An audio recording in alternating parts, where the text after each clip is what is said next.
Notre corps possède des forces régénératrices étonnantes qui l'aident à retrouver son équilibre lorsqu'il en a besoin. Cette fonction est assurée par le cerveau, dont la mission première est de nous maintenir en vie. Chacun d'entre nous dispose de ses capacités autoréparatrices, d'une sorte de médecin intérieur.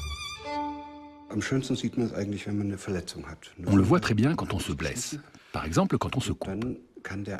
Le médecin va juste s'assurer que la plaie cicatrise bien. Mais la cicatrisation se fait toute seule, et c'est le corps qui s'en charge. Il est capable de tout guérir, parce qu'apparemment, il sait comment les choses sont censées être. De nos jours, la médecine a un peu perdu de vue cette capacité du corps humain à se soigner lui-même. Pour traiter la maladie ou soigner un organe atteint, on s'appuie avant tout sur les médicaments et la technologie. L'homme est parfois réduit à son symptôme ou à l'organe malade. On oublie qu'il est un tout composé d'un corps, mais aussi d'un esprit. Cependant, de plus en plus de médecins s'intéressent à nouveau aux capacités régénératrices de l'organisme et veulent aider les patients à contribuer à leur propre guérison.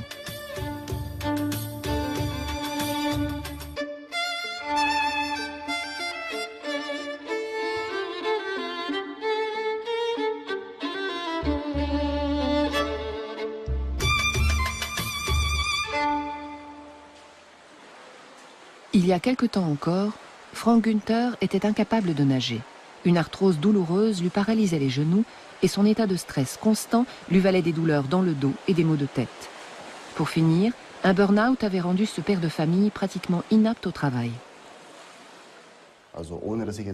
Je n'avais pourtant pas fait de travaux physiques, ni forcé sur mon genou, mais je me suis retrouvé du jour au lendemain avec de très fortes douleurs, à tel point que le soir, je ne pouvais même plus monter dormir à l'étage. Je restais en bas. Sinon, c'était tellement douloureux de descendre pour aller aux toilettes qu'il fallait que j'emprunte l'escalier à reculons ou à quatre pattes. J'étais sous pression au travail. À un moment donné, je me suis effondré. Plus rien ne fonctionnait. Ma circulation était désastreuse. Ma tension chutait de 18 à 14, puis à 12 ou à 8 en quelques secondes. J'avais des vertiges et des crises d'angoisse qui me faisaient vomir. Je ressassais des pensées à l'infini et ça n'allait pas du tout. Je me sentais fini. Je voulais que ça cesse. C'est tout ce qui comptait. Frank Günther consulte de nombreux médecins. Pommades, massages, injections et médicaments, rien n'y fait. Il faut traiter le problème à la racine. C'est le service de naturopathie et de médecine intégrative de la clinique d'Essen qui va lui apporter la solution. Beaucoup de ces patients sont dans une situation comparable.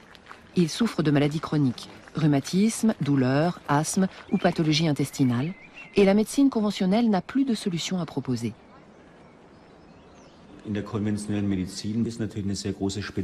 La médecine conventionnelle est devenue extrêmement spécialisée. Il y a des spécialistes du genou, du dos, de la tête, de l'estomac ou encore du cœur. Et on consulte de moins en moins de médecins généralistes qui considèrent pourtant le patient dans sa globalité, en tenant compte de son esprit et de son état psychique. Or, quand les patients souffrent de pathologies chroniques, le problème se limite rarement à un seul organe. En général, c'est la personne tout entière qui est atteinte. Bien souvent, il ne suffit pas de soigner cet organe. Il faut envisager le patient dans sa globalité et s'occuper de l'interaction entre les différents éléments de l'organisme. À Essen, le corps et l'esprit sont traités comme un tout indivisible. L'accent est mis non pas sur la maladie, mais sur le patient, avec ses ressources intérieures. Le concept est encore unique en Europe. La médecine classique est complétée ici par des traitements de naturopathie et des méthodes inspirées de ce que l'on appelle la médecine corps-esprit.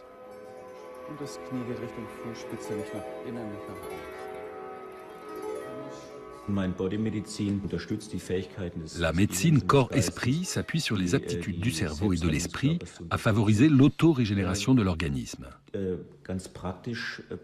Concrètement, cela veut dire que l'on va associer des traitements axés à la fois sur le corps et sur l'esprit.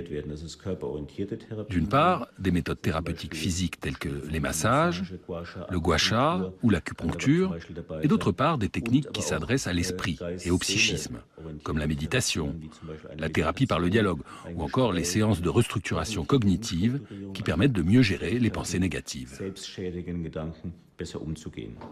Le stress est l'un des pires ennemis de nos capacités auto-réparatrices.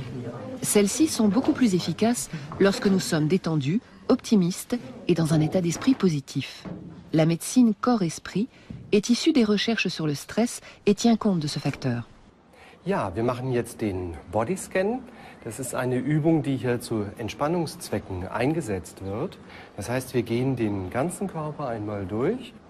La réduction du stress basée sur la pleine conscience est une forme de méditation. Objectif, se concentrer pleinement sur l'instant présent et permettre à l'esprit de retrouver son influence sur le corps. De nombreuses études ont prouvé que la méditation avait un effet positif sur la santé, car elle réduit la tension artérielle et ralentit la respiration, ainsi que le rythme cardiaque. Elle aide ainsi à lutter contre les dépressions, le stress et les angoisses. Ce qui est super, c'est que j'ai pu réveiller des forces qui étaient en moi depuis toujours. J'ai essayé de me souvenir comment je faisais avant pour gérer tout ça, avant de connaître ces exercices de respiration, comme le Qigong ou le Tuina. Je me suis dit, c'est vrai que pendant des années, j'ai fait de la natation à haut niveau. Et qu'est-ce que je faisais pour me concentrer? Reprendre conscience de ces forces et être capable à nouveau de les exploiter à travers la respiration et la méditation, c'est ce qui m'a le plus parlé. Ça m'a aidé à gérer la douleur et l'anxiété. C'est une sorte de trait d'union entre mon corps et mon esprit. La plupart du temps, quand nous partons à la recherche de nos ressources intérieures, il est déjà trop tard, elles sont épuisées. À Essen, on explique aux patients comment les raviver. Cela passe par une alimentation réfléchie et des exercices physiques, mais aussi par des stratégies pour venir à bout du stress que nous provoquons nous-mêmes.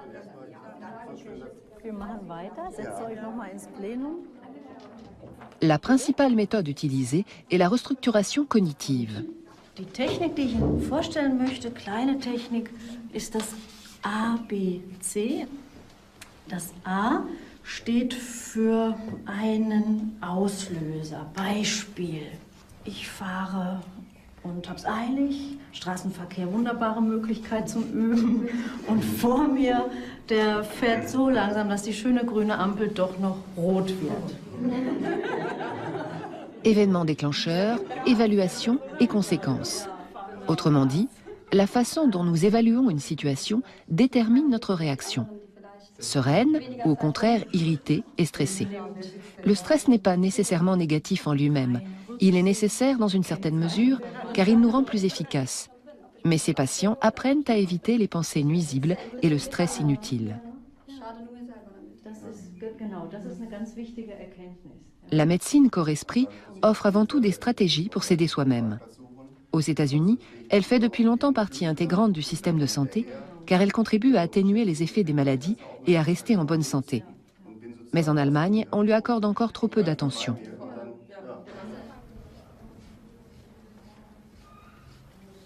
Les différentes méthodes de la médecine corps-esprit n'ont pas les mêmes effets sur tout le monde. À chacun de trouver ce qui lui convient. Grâce à ce savant mélange de techniques, Frank Günther a appris à mieux gérer ses douleurs et son stress. Les procédés issus de la naturopathie peuvent aussi renforcer les mécanismes d'autorégénération de l'organisme, comme le gua sha, une forme de massage venue de Chine. En raclant le système nerveux autonome de façon ciblée et répétée, on provoque des réactions dans le corps. À un moment donné, Frank Günther a senti comme un déclic. Ma femme est venue me rendre visite au bout de 5 ou 6 jours.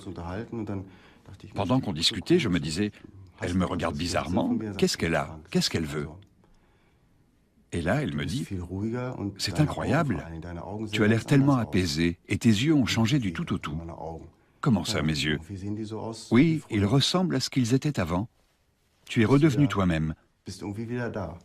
Et c'est vrai, je me sens plus en phase avec moi-même. Je suis sur la bonne voie. Bien sûr, mon genou est mal en point et j'aurai toujours des douleurs périodiques. Mais ça ne me fait plus peur, je sais comment les gérer.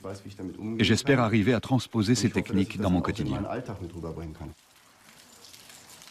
Même si nous pouvons contribuer nous-mêmes à notre rétablissement, nous n'avons pas toutes les cartes en main.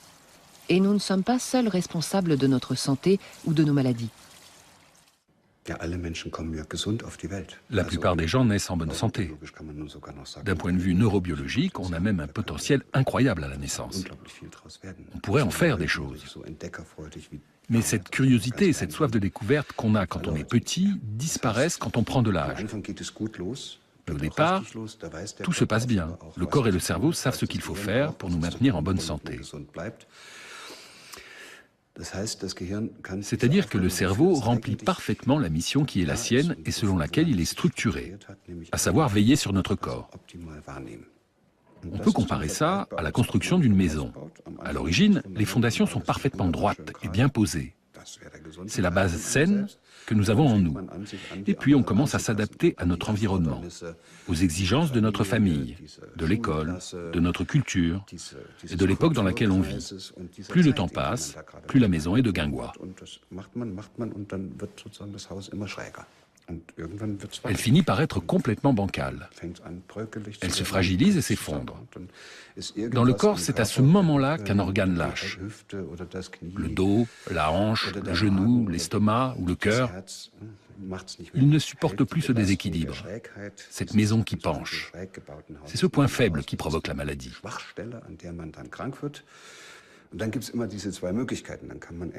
Là, il y a deux possibilités. Soit on essaie de redresser la maison en la réparant pour qu'elle continue à tenir debout, soit, et c'est la solution que je privilégie, on essaie de revenir en arrière et d'aider le corps à retrouver ses capacités autoréparatrices d'origine.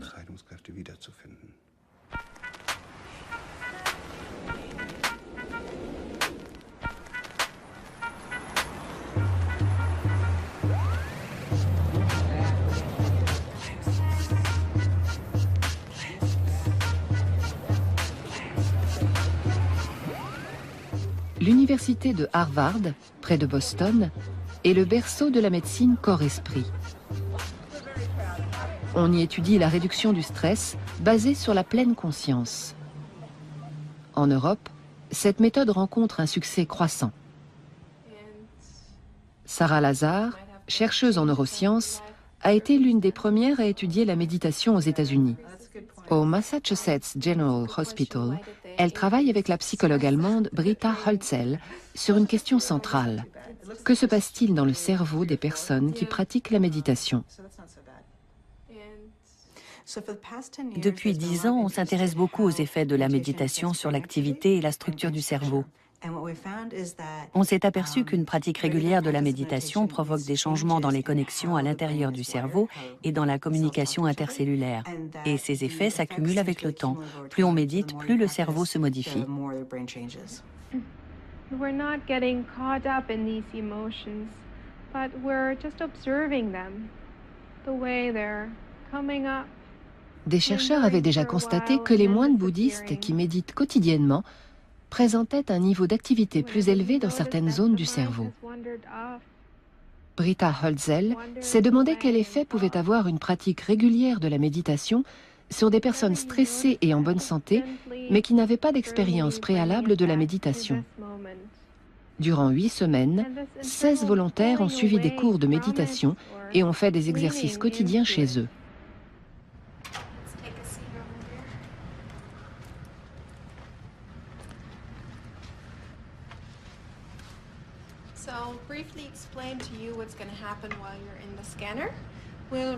Avant et après cette série de cours, les participants ont rempli des questionnaires sur leur degré de stress. Au bout de 8 semaines, ils se disent nettement moins stressés. Mais cela se reflète-t-il sur leur cerveau ?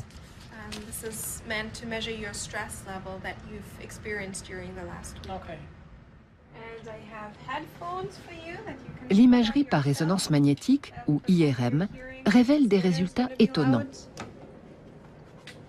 Ceci est un simple appareil test qui vise à préparer le volontaire à la séance d'IRM. Les chercheuses ont montré qu'en 8 semaines, la pratique de la méditation avait modifié la structure de certaines zones du cerveau chez les volontaires. On a fait des examens avant et après la formation à la méditation. Et on s'est rendu compte que l'épaisseur de la matière grise avait augmenté dans certaines régions du cerveau, comme l'hippocampe ici.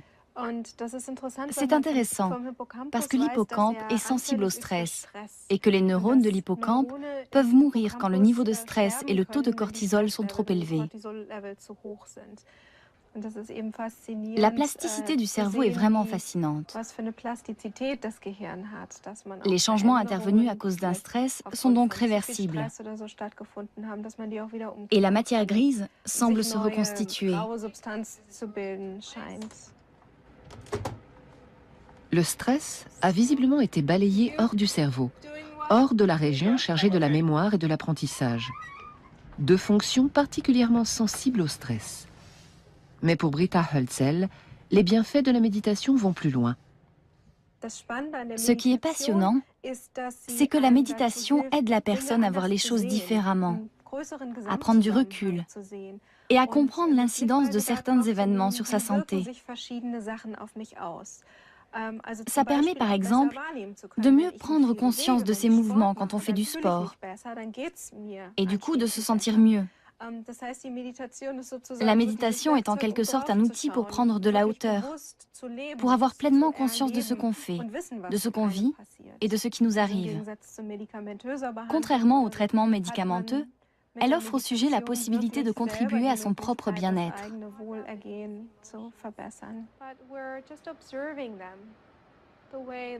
D'après les premiers résultats obtenus par Sarah Lazare, la méditation pourrait aussi retarder le vieillissement du cerveau. Nos travaux n'en sont qu'à leur début. Pour l'instant, on a simplement identifié certains changements. Il faut mener d'autres études pour voir si la méditation freine vraiment le vieillissement. Et si tous les facteurs liés au vieillissement se trouvent ralentis, ou seulement certains d'entre eux.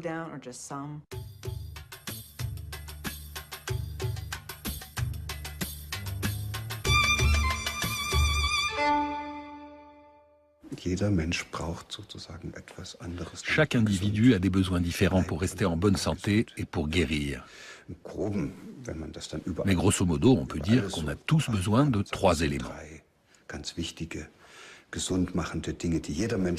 Premièrement, le sentiment qu'on peut faire quelque chose, qu'on est compétent et qu'on peut se débrouiller dans différentes situations de la vie.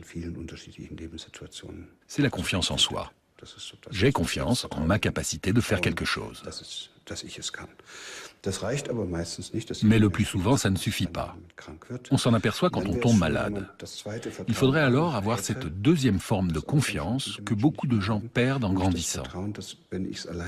La certitude que si je ne m'en sors pas tout seul, quelqu'un va venir m'aider à aller mieux. Ce serait bien si on pouvait conserver ce sentiment.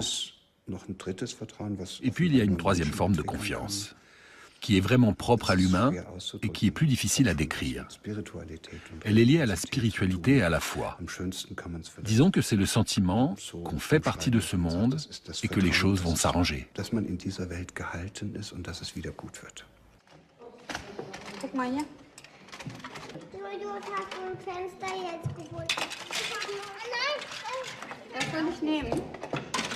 Il y a 4 ans, la vie de Petra Rang a été bouleversée du jour au lendemain. Je me suis dit, je ne veux pas mourir, parce que le cancer est toujours associé à la mort. À 47 ans, elle apprend qu'elle souffre d'un cancer du sein. Elle dirige alors une crèche dans la région de Kassel et termine une formation en gestion de la qualité. La première fois qu'on met les pieds dans la salle d'attente, on a un choc. Il y a des patientes qui portent des perruques, des femmes très maigres. Puis on voit celles qui ont ces cernes noires caractéristiques que provoque la chimio, et celles qui commencent à perdre leurs cheveux. Et pendant qu'on attend son diagnostic, on se dit, bientôt, je serai l'une d'elles.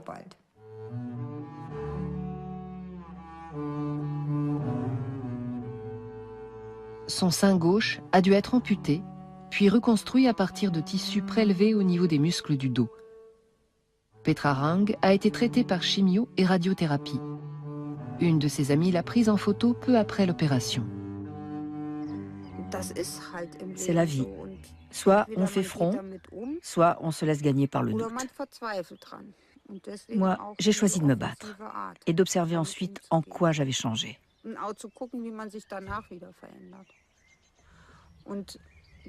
Ça, c'est ma photo préférée.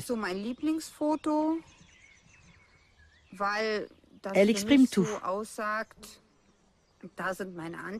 Voilà les tracés de l'opération. Et ce tronc représente tout ce qui barrait mon esprit avant la maladie. Ce cancer survient après une série de coups durs. Petra Rang a perdu son père très tôt, puis vu mourir son fils de 13 ans quelques années avant de tomber elle-même malade. Son mari a aussi eu un grave accident. Le cancer a été l'élément déclencheur qui l'a amené à s'ouvrir pleinement à la vie. Depuis 4 ans, ses analyses sont bonnes, mais elle estime qu'il est trop tôt pour se considérer comme guérie. Les médecins ont joué un grand rôle dans le traitement. Mais j'ai surtout compris que je ne guérirais pas si je n'avais pas la volonté de guérir. Parmi les femmes qui suivaient la chimio avec moi, certaines avaient une vie pas folichonne. Elles n'avaient pas envie de s'en sortir parce qu'elles n'en voyaient pas l'intérêt. Et elles sont décédées depuis.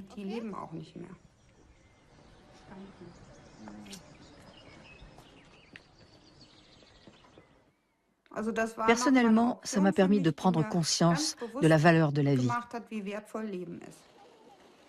Il faut prendre cette décision. Et je crois qu'une fois qu'on l'a prise, on commence à réactiver ses forces régénératrices. Personnellement, j'ai laissé derrière moi beaucoup de choses du passé. Et je me suis rapprochée de ce qui était ma véritable identité à mes yeux. Petra Rang n'a pas changé de vie du tout au tout. Elle a continué à travailler, mais à un poste moins accaparant de coordinatrice. Elle a appris à se ménager davantage et à s'occuper d'elle-même, pas seulement des autres. Le tout en reconsidérant aussi les événements pénibles du passé. Christa Diegelmann l'a beaucoup soutenue. Cette psychothérapeute de Kassel, spécialisée dans le suivi des patients cancéreux, a mis au point sa propre méthode, baptisée Trust. Elle s'appuie sur les découvertes de la recherche sur le cerveau, de la psychotraumatologie et de la psychologie positive. L'objectif est de permettre aux patients de mieux contrôler leur niveau de stress. Des études montrent que les sentiments de détresse et de désespérance peuvent peser lourd dans l'évolution d'une maladie.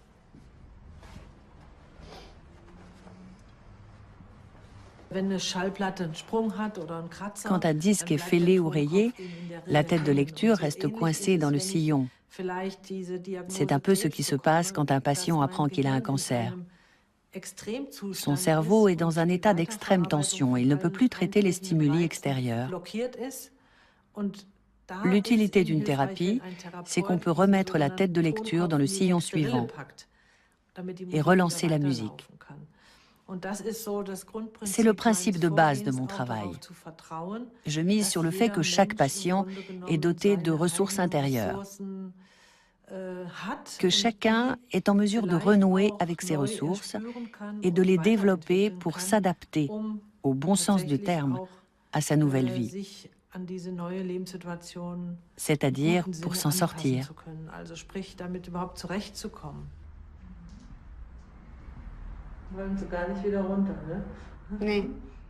Petra Rang a ainsi appris à se concentrer sur ses propres forces intérieures. Des exercices d'imagination l'aident à s'absorber mentalement dans des situations agréables et des souvenirs positifs, même dans les moments de grande détresse. Cela peut avoir des effets tant sur le psychisme que sur le corps.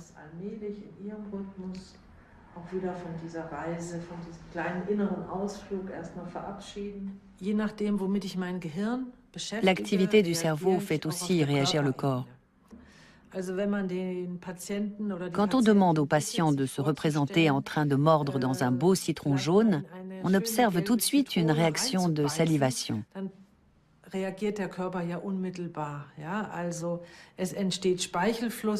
On voit bien comment le corps réagit au pouvoir de l'imagination. Les séances proposées par Christa Diegelmann contribuent à lever les blocages du cerveau liés au stress et à l'angoisse. La voix est alors libre pour réactiver ces fameuses capacités régénératrices. Souvent, les exercices sont très simples, comme l'alphabet du bien-être. Also, sagen Sie doch einfach mal einen Buchstaben, irgendeinen aus dem ABC. B. Und dann würde ich Sie bitten, überlegen Sie mal, welche Worte fangen mit dem Buchstaben B an und haben mit Wohlbefinden zu tun. Beziehung. Okay. Brombeereis. Aha. Ball spielen. Bett. Das klingt so simpel, aber man braucht das. Ça a l'air tout simple. On n'a pas besoin de suivre une formation. Ça ne coûte rien. Tout le monde peut essayer au quotidien. Choisir une lettre de l'alphabet et y associer des mots qui évoquent le bien-être. Mais si je conseille aux patients de faire ça quand ils se sentent anxieux ou quand ils n'arrivent pas à dormir, il faut qu'ils comprennent pourquoi ils le font. Il ne s'agit surtout pas de leur dire « soyez positifs » ou « ce n'est pas si grave ». Au contraire, parce que c'est grave, il est important qu'ils apprennent à rendre leur cerveau réceptif afin qu'ils redeviennent performants et capables d'agir.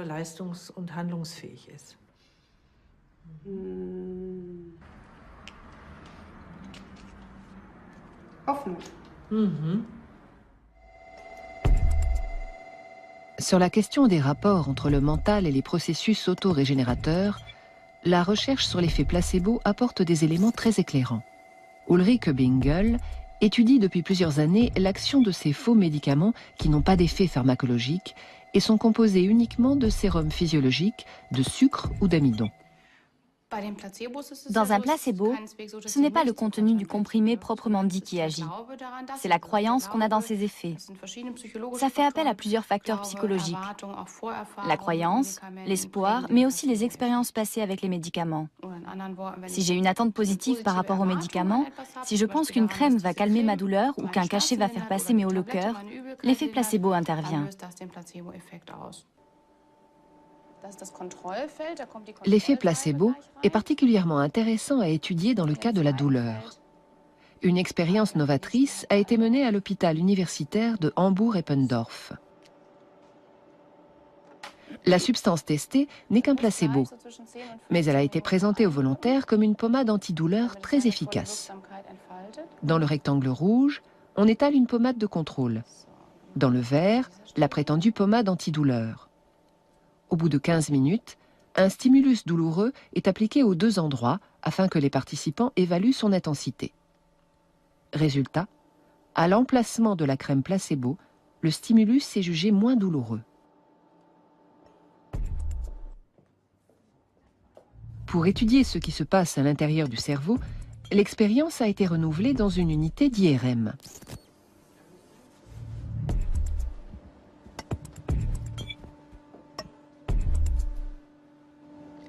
Frau Somborski, alles gut bei Ihnen? Ja. Prima, dann können wir jetzt mit dem zweiten Teil des Experimentes fortfahren. Wir stimulieren also jetzt die Stelle, wo vorher die schmerzdämpfende Salbe drauf war. Und Sie sollen einfach nur wie vorher die Schmerzreize auf der visuellen Analogskala beurteilen, okay? Okay.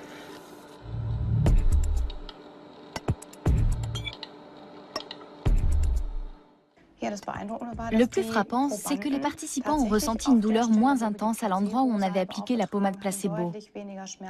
On le voit avec leur évaluation de la douleur sur une échelle de 0 à 5. Ici, c'est la substance de contrôle. Et là, la pommade placebo pour laquelle la douleur est nettement moins forte. Mais nous voulions surtout savoir si ça se reflétait aussi dans les structures du cerveau qui gèrent la douleur. Et c'est effectivement le cas.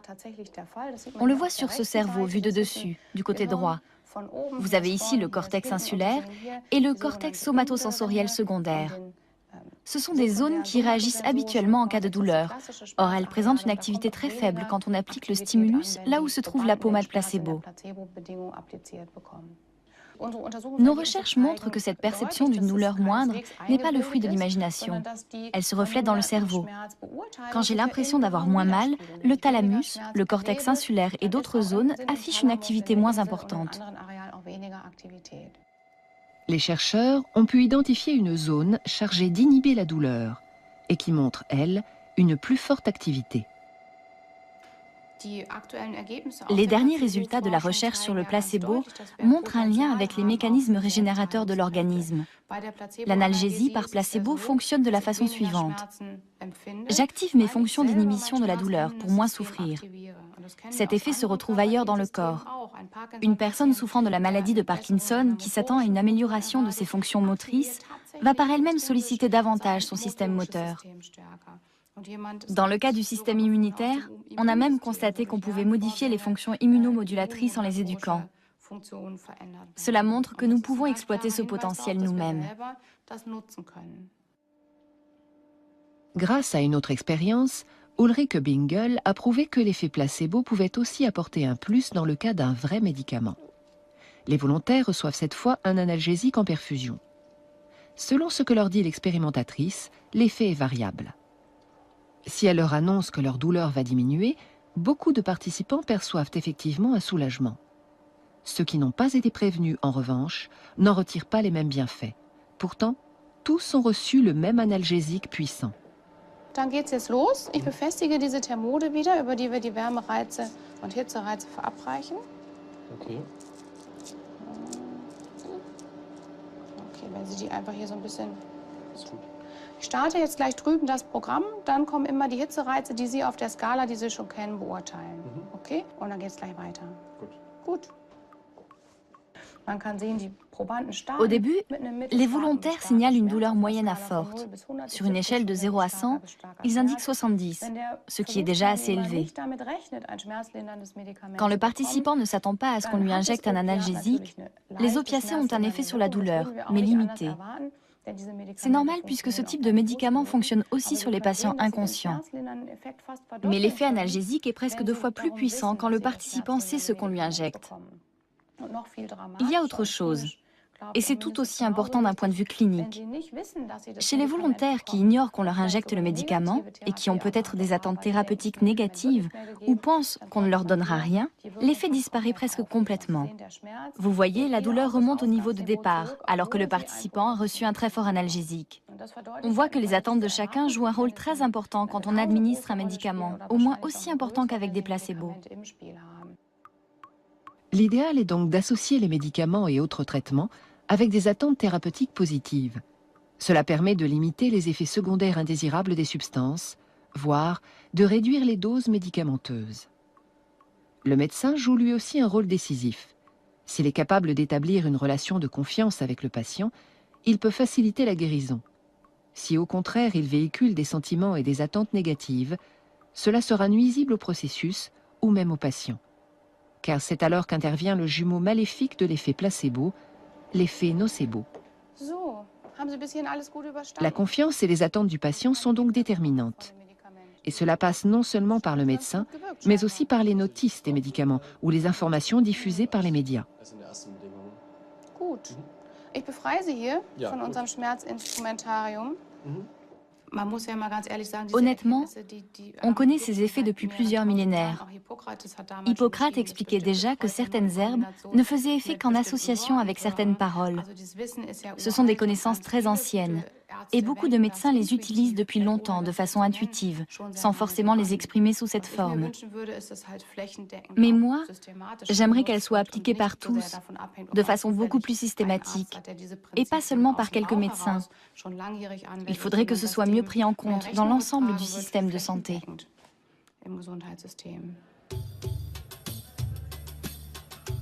À l'hôpital universitaire de Heidelberg, la formation dispensée reprend ses principes. Depuis 2001, les étudiants en médecine suivent des cours en communication et interaction dirigés par Jana Jünger.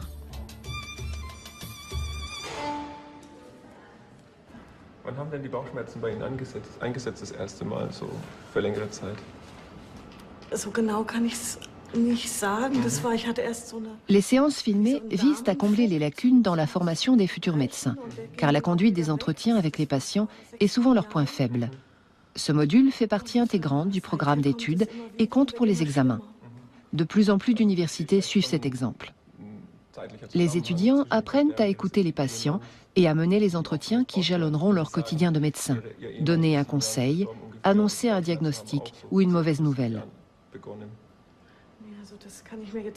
Les patients, interprétés par des comédiens, font part de leurs doléances, de leurs peurs et de leurs préoccupations. Si le médecin ne réussit pas à établir un contact rassurant, toutes ces connaissances ne lui serviront à rien. C'est une question intéressante.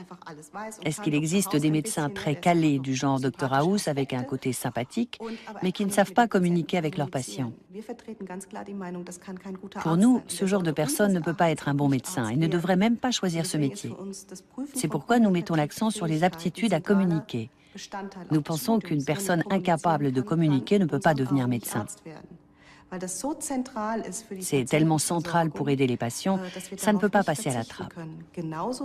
C'est aussi incontournable que les connaissances et les compétences purement médicales.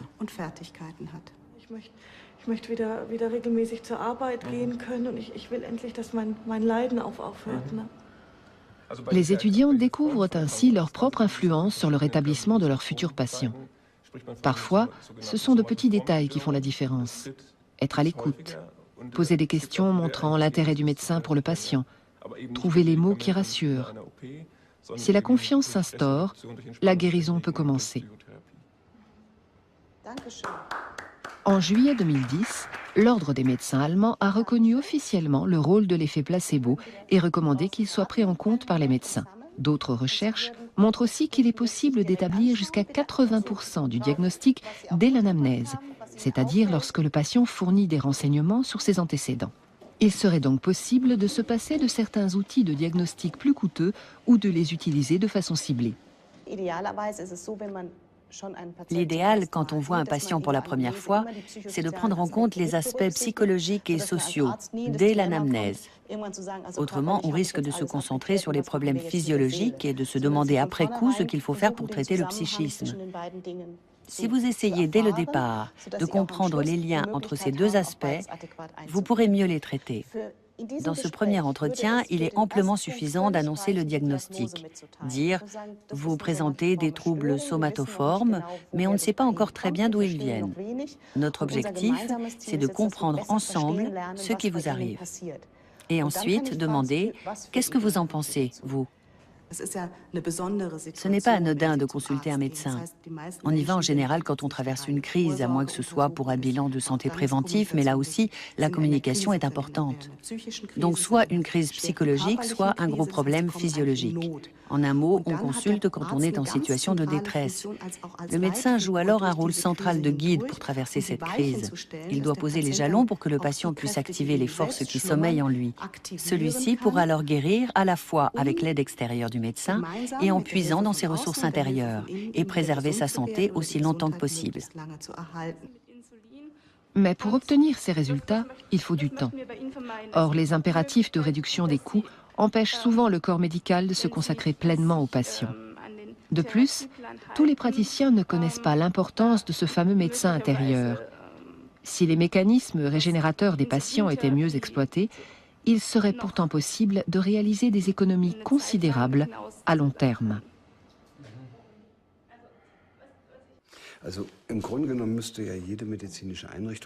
Tous les établissements médicaux, les hôpitaux par exemple, devraient prendre en compte ces connaissances qui nous viennent de la biologie, de la physiologie et de la neurobiologie. Et ils devraient tout mettre en œuvre pour que les patients soient en mesure de réactiver leur capacité d'autorégénération.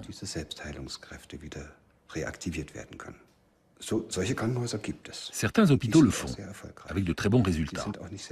Et ils ne coûtent pas forcément plus cher. Il faut veiller à entretenir le bon esprit d'un établissement de soins, sans quoi il finit par se perdre. C'est arrivé dans pas mal d'hôpitaux. Ce bon esprit a disparu et a été remplacé par un autre esprit que tout le monde connaît. l'esprit gestionnaire. Et quand il s'installe, c'est pour de bon.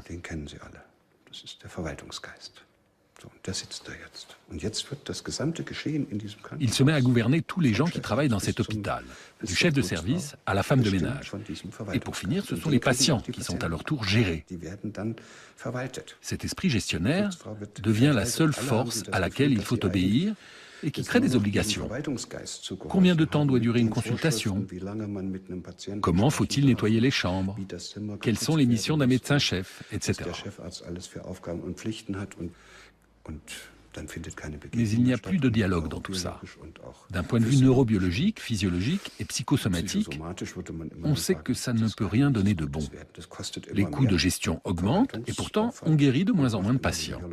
Voilà le genre de système de santé que nous avons actuellement en Allemagne. Il coûte extrêmement cher et les patients ne sont pas en meilleure santé que dans certains pays du tiers-monde où le budget consacré à la santé est 10 fois moins élevé.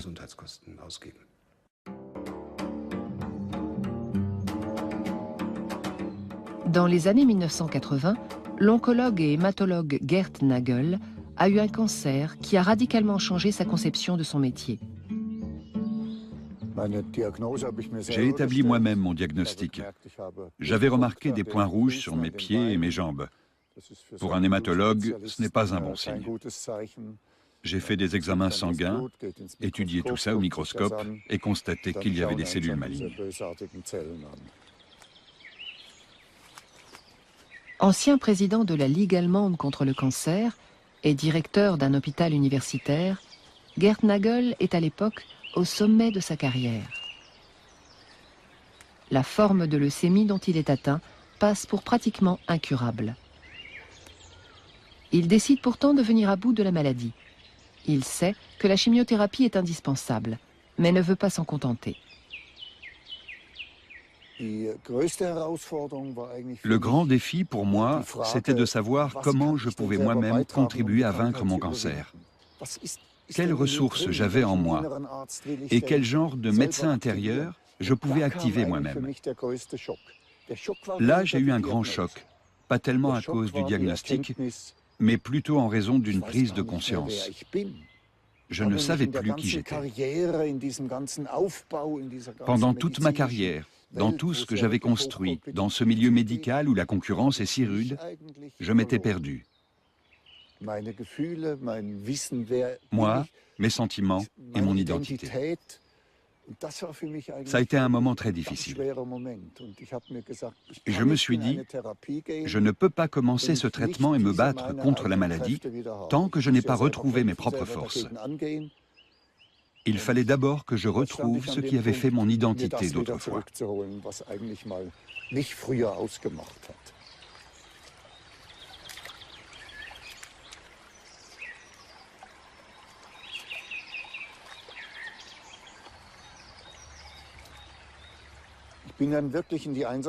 Pour cela, je me suis retranché dans la solitude, loin de tous.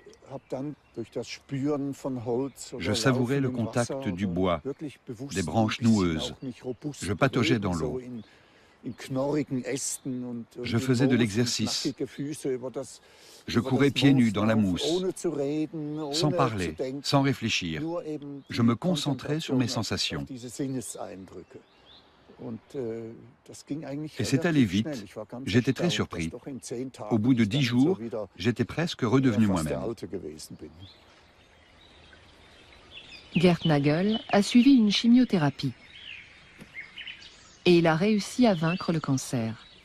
Cette expérience a changé sa vision des choses.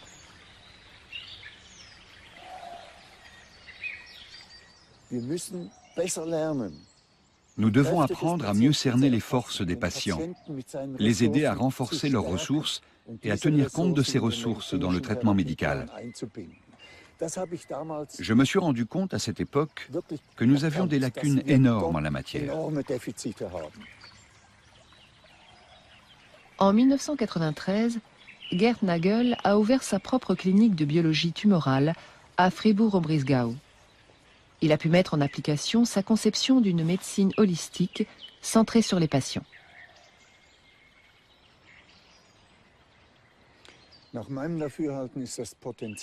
Je pense que les capacités de guérison de chacun offrent un potentiel énorme pour surmonter les maladies, y compris dans le cas d'un cancer. Et nous sous-estimons beaucoup ces capacités. Le plus difficile, c'est de cerner le potentiel du patient qui est en face de moi, parce qu'on ne peut pas généraliser. Dans la médecine conventionnelle, on apprend des généralités, des schémas bien définis. Mais lorsqu'il s'agit d'incorporer les forces propres à un patient dans le processus de guérison, il faut commencer par les identifier. Et c'est là toute la difficulté, découvrir le potentiel de tel individu.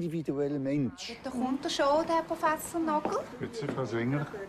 Ist alles gut gegangen? Hat Sie es gut gefunden? Ja, kein Problem. Prima, super. Dann gehen wir einmal miteinander. Danke. Merci vielmals. Vous citez la patience comme l'une de vos forces. Vous savez aussi que vous êtes dans un processus constructif. Mais vous faites votre possible pour continuer à vivre normalement. Et c'est aussi une force. Oui, absolument. C'est très important pour moi de me raccrocher à cette normalité. Apprendre à vivre avec la maladie, prendre conscience de ses forces et s'en servir pour guérir, c'est l'objectif des séances que propose Gerd Nagel, aujourd'hui à la retraite. Il s'agit de convaincre les patients qu'ils sont compétents. C'est une approche inédite. Appliquée en début de traitement, elle aide les malades, comme Doris Singer, à trouver leur propre façon d'affronter leur pathologie. Gerd Nagel se voit comme un éclaireur qui aide les patients à découvrir leurs propres ressources. Et la normalité, c'est peut-être aussi accepter la vie telle qu'elle est. Oui, s'accommoder de la situation et être capable de l'accepter. À 52 ans, Doris Singer est atteinte d'un cancer des poumons. Elle n'a jamais fumé. Elle devra probablement subir des séances de chimiothérapie jusqu'à la fin de ses jours. Gerd Nagel l'a aidée à prendre conscience de ses ressources intérieures et à adopter un état d'esprit propice à la guérison. Pour ce faire, la clé réside dans la focalisation, un principe issu de la médecine mentale qui consiste à se concentrer sur un objectif précis. Toutefois, Gerd Nagel ne donne pas de faux espoirs. Selon lui, il ne faut jamais viser la guérison absolue, car celle-ci est incertaine. Au contraire, il faut comprendre la guérison comme un processus ouvert, afin de mieux gérer la maladie et de remplacer la peur par la confiance. Le cerveau pilote le processus de guérison, mais aussi les défenses, les hormones et le stress. Tout cela est contrôlé par le cerveau. Et on peut pratiquement lui donner l'ordre de nous aider à guérir.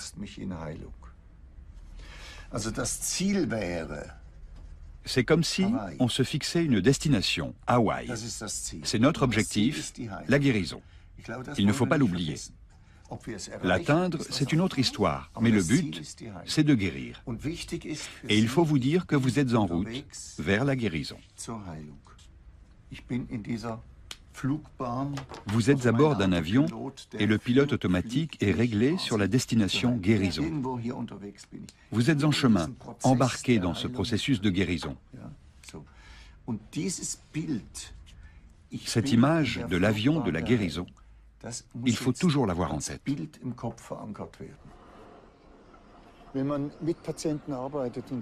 Quand on travaille avec les patients et qu'on leur dit qu'ils peuvent contribuer eux-mêmes à leur guérison, ils sont tout à fait réceptifs. Mais parfois, ça ne suffit pas. La maladie réapparaît, ou la guérison ne se passe pas comme on l'espérait. Et là, les patients risquent vraiment de penser que c'est de leur faute. Il est donc important de les mettre en garde très tôt. Leur force régénératrice représente un potentiel, une chance qu'il faut exploiter. Mais pas une garantie. Ce n'est pas une garantie qu'ils vont arriver à leur fin. Que puis-je faire moi-même? Comment trouver ma voie dans la maladie?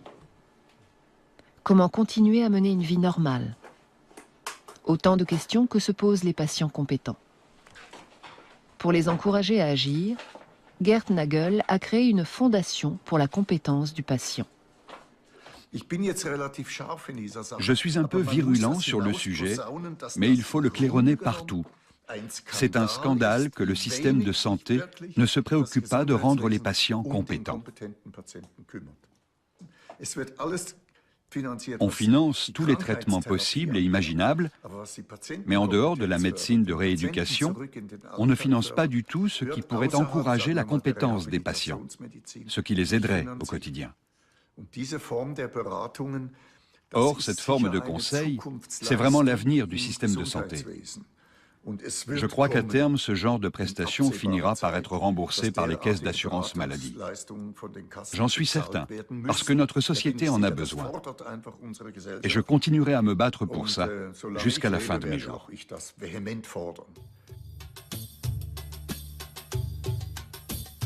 La médecine de demain, ce serait donc celle qui aiderait les patients à renouer avec leurs propres capacités régénératrices. Un retour aux savoirs ancestraux qui pourrait avoir de profonds effets sur le système de santé, permettre des économies et éviter la surconsommation de médicaments aux effets secondaires. Mais ce qu'il faut avant tout renforcer, c'est le dialogue entre les professionnels de santé et les patients. Alors seulement, le médecin qui réside en nous pourra jouer pleinement son rôle.